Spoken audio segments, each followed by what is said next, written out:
Greetings, friends. On the 3rd of October, a massacre took place in the village of Lakhimpur Kheri. 8 farmers were killed, 4 farmers were killed, but 8 people died.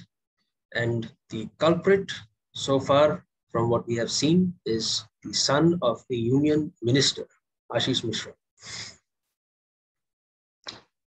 And so far, there have been no arrests, no convictions made. The union minister is still in power, and the government in Uttar Pradesh is doing everything in its power to prevent opposition leaders from meeting with relatives of the deceased, from going there and expressing their solidarity. So far, they have caved, but the sympathies of the Yogi Adityanath government is quite clear, and it is not with the deceased, it is not with the farmers who have suffered. This act was not a simple murder, it was a massacre, premeditated and very clearly with malice and wrong, harmful intent. Let's see how the papers have reported it. This is from Zee News. Just put it up on the screen here.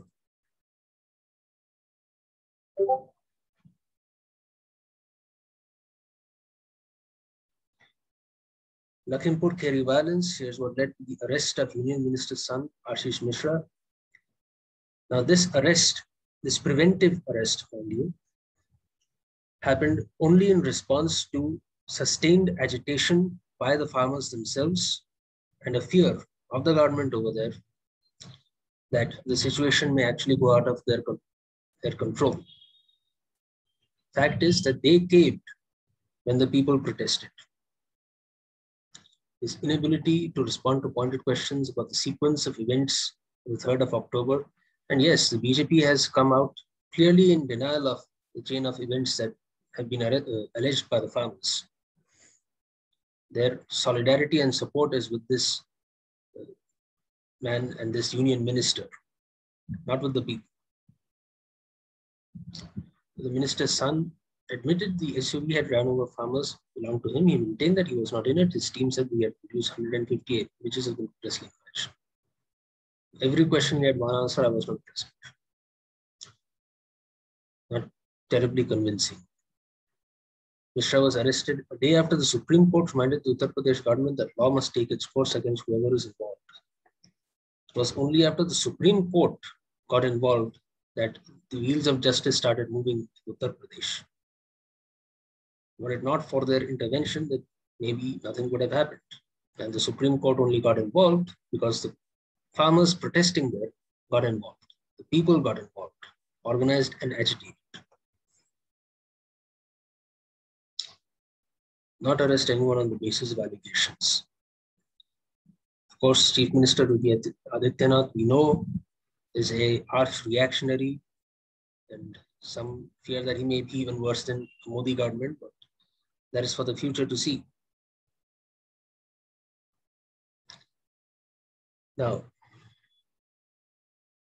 the Samyukt Kisan Morcha has warned of intensifying protests if Minister Ajay Mishra is not removed from the post by October 11th. See, in response to this massacre, people did not lie idle. The farmers did not lie idle. They protested, they reacted strongly, and plans are still afoot for further actions in the coming weeks.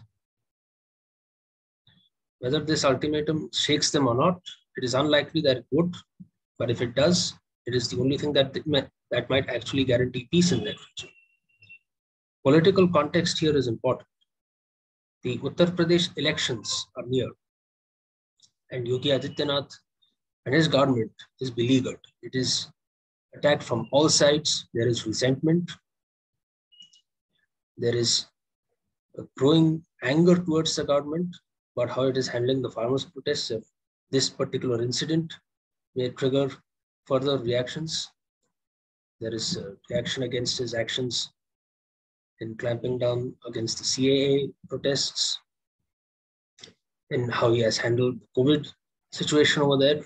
We know about the floating bodies and the harsh censorship in Uttar Pradesh. We know about how he has handled Hathras. There is a growing resentment in the people, among the people of Uttar Pradesh. And it is feared, of course, by them, by the government, that this will have its impact on the upcoming elections. So whether they will do this damage control or whether they'll put their foot down remains to be seen. So far, we have seen that the farmers and the government are both entrenched in their position. Neither seems to be moving one way or another. Farmers have said that Mishra continuing as the Minister of State, particularly Home Affairs. The Home Minister, by the way, is Amit Shah, and this ministry is, of course, very important for them. It's untenable and inconceivable. Has a role to play in promoting unity and disharmony. True. Now, here we must understand a few dynamics. When reaction arms itself, when it shows its viciousness, there is only one real counter to it. That is organized mass agitation. The people must defend themselves, and the only way they can defend themselves is by agitating and organizing. In America, during the BLM protests, we have seen this particular tactic being used of reactionaries driving trucks and cars into crowds and killing people deliberately. Perhaps taking inspiration from American reactionaries, the ones here tried the same thing. People were not going to take it lying down. There was an immediate reaction, violence flared up, protests happened. Now we are in a tense situation. From here on, the momentum is on the side of the people, and we have to keep pushing ahead.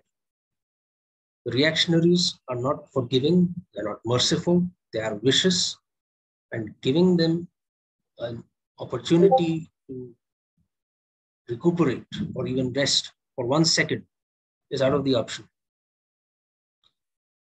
We have to keep pushing. We have seen that concessions can be won. We keep pushing against the enemy. The fact that this minister's son was arrested is a sign that the momentum is on the side of the people.